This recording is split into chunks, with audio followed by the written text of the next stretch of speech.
One of the finest military museums in the world is situated near Dayton, Ohio. In this week's Tri-State Travel segment, Mark Davis takes us to the place where eagles rest. The U.S. Air Force Museum near Dayton, Ohio is one of the oldest and largest military aviation museums in the world. Originally opened in the 50s, it was moved to its new site at Wright-Patterson Air Force Base in the 70s. Exhibits tell the story of aviation history from the days of the Wright brothers at Kitty Hawk to the space age. The museum houses more than 200 aircraft and missiles. Some of the special ones include the B-52 Boxcar, the plane that dropped the final bomb of World War II, the atomic bomb on Nagasaki, Japan. And if you have never seen an atomic or a nuclear bomb, they too are at the museum. This one is called the Fat Cat, the type dropped on Nagasaki.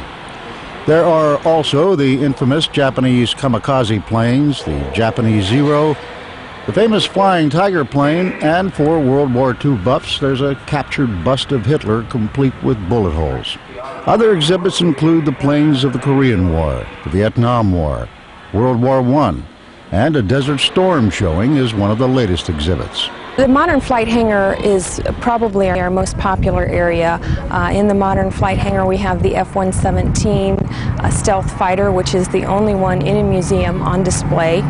And we also have the SR-71, and those two seem to be the most popular. Tell us something about the annex, which is not part of the main complex here.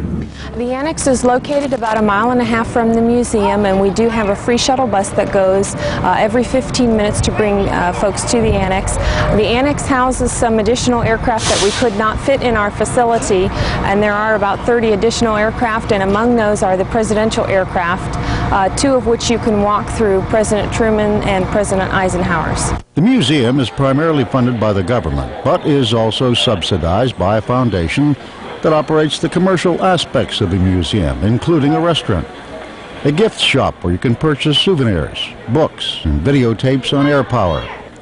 And Air Force veterans can search and find patches of various Air Force units, past and present. I even found mine, the 11th Air Force. There's a park next to the museum where you can rest or stroll the many trees, plaques, and memorials dedicated to Air Force units, all of them privately funded.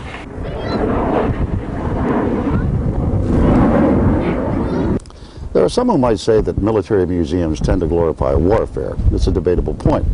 One could say that the Star-Spangled Banner glorifies warfare. These museums are places where people can come to study the ingenuity, the technology, and the courage of America's fighting men of past wars. As for the Air Force, this is where its old warbirds like this one come for their rest. Mark Davis, TV7 News, at the Air Force Museum in Dayton, Ohio. Not a pleasant day weather-wise today. Very overcast much of the day. Lisa, will that continue or will it get nicer? Well, Brenda, we do have another chance for a shower overnight tonight.